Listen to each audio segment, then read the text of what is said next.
is going on, YouTube universe? Welcome to the Hip and Shoulder, where today, ladies and gentlemen, it is all about getting our tips in, looking ahead to round 14, reflecting on round 13, and we got to do this a little bit quicker than usual because we're dropping this on a Thursday morning and the round kicks off later tonight. So time to dive straight on in. I am very lucky, I feel, to have broken even this particular round. I tipped 5 correct, and up until the end of Saturday night, heading into Sunday, I only had the 2 correct tips, and I was looking down the barrel of one of my worst tipping rounds for the entire season. But we bounced back, and I think 5 ultimately isn't too bad given the scope of what I could scored. We went with the Bulldogs over Hawthorn on Thursday night by 25 points. It fell the way of Hawthorn by 22, and Hawthorn decided to pull on their big boy pants and play some decent football. The kind of football that we have akin to them at the start of the season. They finally recaptured that form that has gone missing for about a month, and this should well and truly propel their season moving forward, and they needed to find this win because they had been playing some rather terrible football comparatively to their standards. The Bulldogs, however, I think this is just a obstacle in the road that they will overcome, and they'll bounce back. They'll bounce back rather emphatically, I feel, this coming round, and given the scope of some of the wins they have had this year, I think they're sitting pretty. They're sitting okay. But considering where these two teams are currently at, and some teams kind of clawing at the top 8 underneath them, the Dogs and the Hawks aren't as securely locked into that top 8, I feel, as they were probably a month or so ago. So very interesting to see where both of these teams go after this particular match.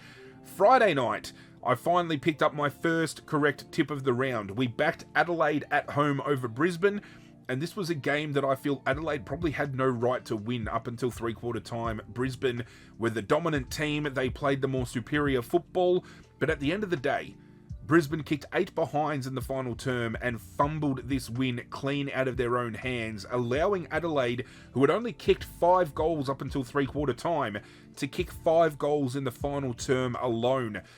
This is the type of football from Adelaide that I think will see them push deep into finals this year. I think a prelim is not out of reach for Adelaide.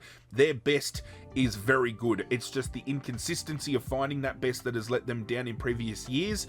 Something seems to be clicking this year, and I think Adelaide well and truly should finish in the top 4 and should feature quite heavily come September. Brisbane, again, they are sitting second on the ladder. They're, running the gauntlet with this premiership defence, and I don't know whether they're as good this year as they were last year. They are definitely missing that big kahuna up forward in Joe Danaher, and they haven't found somebody to kind of slot into that role yet. I don't know whether they need somebody like that to win, because some of the wins they have had this year have been absolutely fantastic. But again, similar to the Bulldogs, this is just a humbling defeat that is going to be pretty much non-existent to them come September, because I think they'll just flip the switch and they'll get it done. Just very unlike Brisbane to fumble like they did here. We saw a same fumble, I suppose, only a few weeks back when they did so against North Melbourne, and North Melbourne managed to draw the game. So if Brisbane keep playing like this, they're going to allow the better teams to get a hold of them and absolutely crush them. So hopefully this is just a learning curve for them. We then tipped Richmond over Sydney, and at quarter time I thought we were going to be in for a good game from Richmond, and then it took them an hour and a half after that to kick their next goal. This was demoralising. I watched this game right until the final siren. I do so with every Richmond game, win or loss. Even if I'm at the game live, I sit there until the final siren. If I'm watching on the TV, I sit there and watch until the final siren. This was a bitter pill to swallow, because I feel out of all the losses we have had this year, there has always been some shining light to kind of cling on to with this rebuild. I definitely feel this was our worst loss for the year, compacted by the fact that there wasn't really much to cling on to out of this.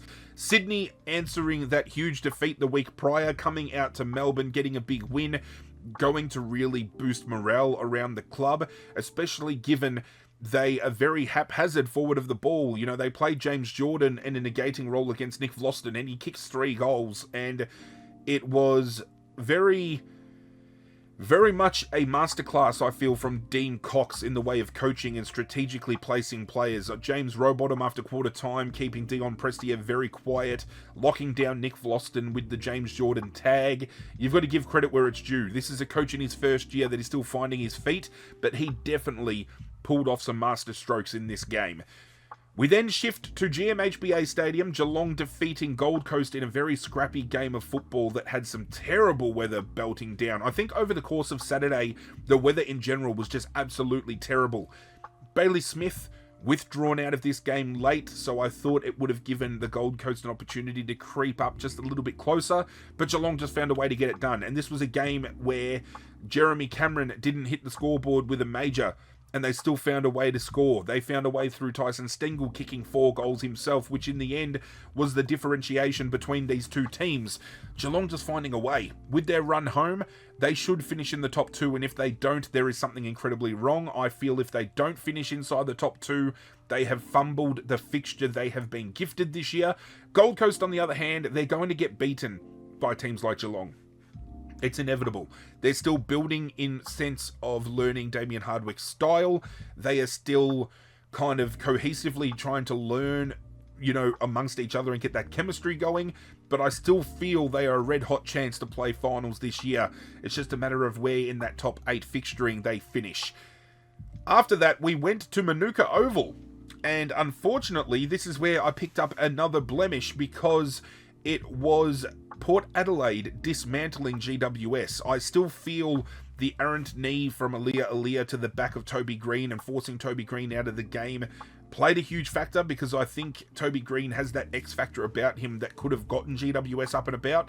Brent Daniels coming in for his first game after round 2, I think it was, playing as the tactical sub. I probably would have just played him outright on the field, and this just poses questions to me about whether or not tactical sub or, the injury sub or just the sub in general should be used or not. I feel they should scrap the sub and just make it a 5-man bench. That way you don't have instances where Toby Green goes down injured, you have to put him out of the game and you put somebody else on.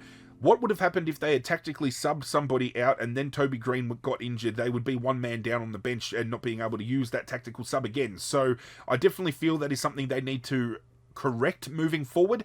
GWS, though, I thought they would have given more in this game, and Port Adelaide picking up a much-needed win doesn't really set the world on fire by doing so. A lot of people saying that Ken Hinkley is the coach of the round for winning this game. I definitely don't think so. I feel this is more of a display of GWS's ineptitude than Port Adelaide rising to the occasion. 9 times out of 10, I think GWS win this game. Port Adelaide, though, needed a win. I still don't think they're going to be playing finals in, this year, come September. GWS, on the other hand, can't afford to fumble these games, because losing games like this is going to cost them a top 8 spot.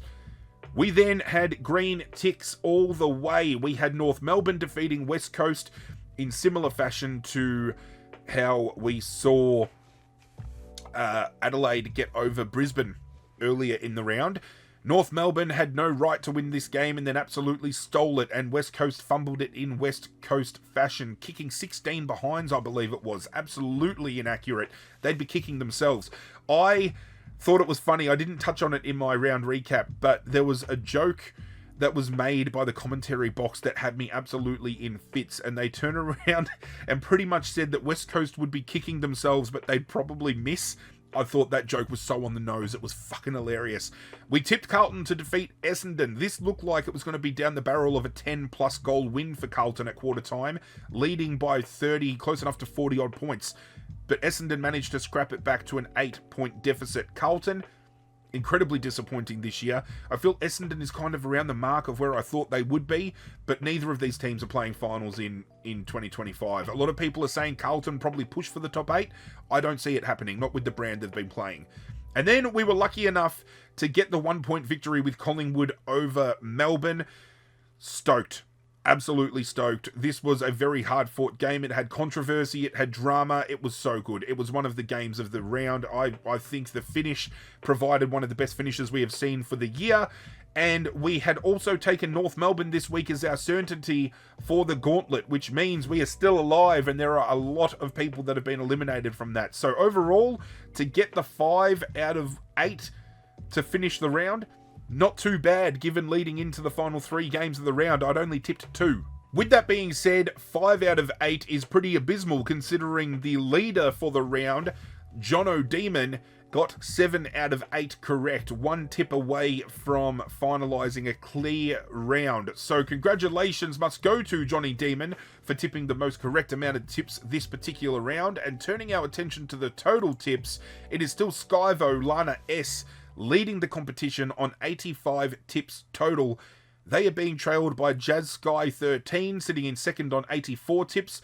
Then we have Macca0303, Beanos and Gramercy Riffs rounding out the top 5, all tied on 82, with our top 10 being rounded out by Sean AE, Nado, Princess Cahill, Frio90 and MRL from Par. Congratulations to my top 10. Congratulations to Skyvo for locking down another round on top of the ladder.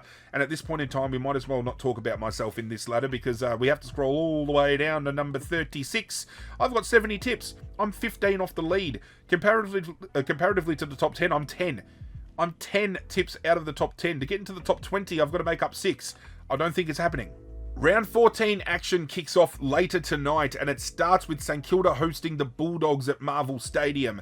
Now, there are some big ins for both of these teams. I believe Mateus Philippou and Hugh Boxall have been dropped for St Kilda, with Jackson McRae coming back in to take on his former team.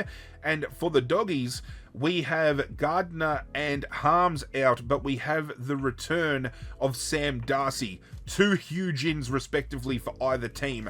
I just think the Bulldogs midfield is going to be too much to be handled by St Kilda, and I think the Bulldogs are going to get this game done by 21 points. It's going to be interesting because Marcus Winhager surely goes to Marcus Bontempelli, but with the rise of players like Ed Richards out of the Bulldogs lineup this year, it's going to be interesting to see where that tag does land, and I just feel the midfield core for the Bulldogs is going to be too hard for St Kilda to get on top of. Very keen to see how Jack McRae goes against his old firm though. Forward of the ball, I think both of them have their issues, but Sam Darcy coming back in just makes the Bulldogs infinitely greater, and I think that's the deciding factor for myself for this game. Doggies pick up the win later tonight. Friday night at University of Tasmania Stadium, we have a tight contest, especially on the line, between Hawthorn and Adelaide. Hawthorn picking up a win last week against the Bulldogs. From start to finish, they were comprehensively better. Adelaide getting on top late against Brisbane to come home with a sizable win. I think Adelaide, even though it's in Tasmania, I'm going to go Adelaide for the win here. Most people going with Hawthorn. I just think Adelaide and their past month just speaks for itself. And I think even though Hawthorn found a way to defeat the Western Bulldogs last week, Adelaide have been the far superior team. And again, this is very much a game that Adelaide need to win if they're going to prove that they are going to do damage come finals and they are a premiership threat. Hawthorn need this win just to keep in touch with the top 8 and to keep that momentum flowing. This is going to be a great game of football, but I think Adelaide, down in Tasmania, gets the chocolates over Hawthorn. Saturday afternoon at the Gabba, we have Brisbane hosting GWS, and I think Brisbane back on their home deck get the job done. GWS in the last few weeks, very ordinary against Richmond, couldn't pick up the win at home against Port Adelaide, back on the road going to the Gabba against a Brisbane lineup that are going to be really looking hard at the chips on all of their shoulders after last week's outing against Adelaide. Brisbane bounced back in a rather big way this week. I'm thinking 5 to 6 goals. Essendon at the MCG will be hosting Geelong, and Geelong will be rocking up to the MCG to get a percentage boosting win. I think this one is going to be done to the tune of over 30 points. This is a game where last week against Carlton, I thought they should have realistically gotten a handle on Essendon's defensive 6, given some of the outs they've got in that defensive line. Geelong won't make that mistake. They are going to go absolutely ballistic, and I think Jeremy Cameron is going to kick a minimum of 4. Saturday night rounds out with North Melbourne hosting Fremantle at Optus Stadium. because I believe North Melbourne sold a game to gain a home game over there. I don't know the ramifications, but Optus Stadium, it's North Melbourne's home game. Fremantle are going to win this one quite convincingly. The battle I am very interested to see is how Tristan Cherry lines up against Luke Jackson. I think that is going to be very telling because they're two completely different players. Who's going to get on top? I don't know. I just think the midfield of Fremantle is too strong, and I think the forward line of Fremantle is going to be too hard for the defensive line of North Melbourne to handle. I think they are going to struggle a bit forward to the ball, North Melbourne, because I think defensively Fremantle are incredibly sound. This should be a percentage booster for Fremantle. It's just a matter of how much. Sunday afternoon, the first of two, Port Adelaide taking on Melbourne at Adelaide Oval. I think the win they picked up against GWS at Manuka has Port Adelaide primed to win this game, but I think Max Gawn is going to be a very telling factor here. I think with no prominent ruckman here, Max Gawn is going to go absolutely bananas, but he can still do so and Melbourne lose. It needs to be a collective effort. We don't know if there's any rifts that have been caused with this bullshit with Stephen May and Max Gawn and whatever the case may be, but I think Port Adelaide on their home deck, players like Rosie, like Butters, they're going to be licking their chops. They're going to have a field day. And the final game of the round sees West Coast hosting Carlton at Optus Stadium. I'm going to back Carlton, but do not write West Coast off here. I envisioned before West Coast knocked off St Kilda a few weeks back that the game against Carlton could be the only time they could pick up a win, because it would be very Carlton-like for West Coast to host them and for West Coast to win, Carlton being on the road. I just think with the win they picked up over Essendon and how West Coast displayed whatever that display was against North Melbourne last week, Carlton should win this one quite comfortably.